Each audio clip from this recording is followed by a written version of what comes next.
Guys তোমরা তানজিয়া জামান মিথিলাফুকে নিয়ে যে পরিমাণে ট্রোল করতেছো, ট্রোল করে তো ওনাকে উড়িয়ে দিচ্ছ। আমি বুঝতেছি না, বেচারি অনেক স্বপ্ন ছিল। যাই হোক, তো তোমরা স্বপ্নটা আরও বেশি বাড়িয়ে দিয়েছিল যখন তোমরা ভোট দিতেছিলা। মাশাল্লাহ, এত পরিমাণে তোমরা ভোট দিছো, মিষ্টি মিষ্টি ব্যবহার করছো, অ্যান্ড ওনাকে এত পরিমাণে ভোট দিয়ে এত ভালো একটা স্থানে নিয়ে গেছিলো যে উনি তো ভাবছিল এবার উনিই জিতবে। আমিও এটা ভাবছিলাম আর কি।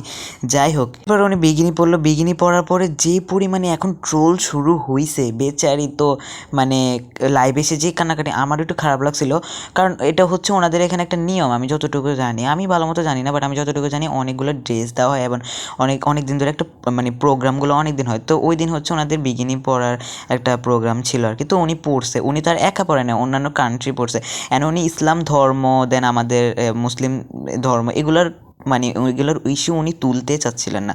উনি লাইভ এসে যে পরিমাণের কান্নাকাটি করতেছিল, তো বাঙালি আবার প্রমাণ করে দিল বাঙালি মানুষই এরকম, এত ভালো ভালো মিষ্টি মিষ্টি করে কথা বলে, এরপরে হচ্ছে আস্তে করে কোনো একটা ইস্যু নিয়ে ওটা মানে বের হয়ে যায়, একদম মন থেকে বের হয়ে যায়। যাই হোক, বিদেশে ওনাকে নিয়ে ট্রল করতেছে, ইভেন বাংলাদেশেও এখন ওনাকে নিয়ে ট্রল করতেছে। তো ওনার কি দোষ ভাই? আর হাসবো নাকি কাঁদবো কিছুই বুঝতেছে না। সো ফানি একটা মানে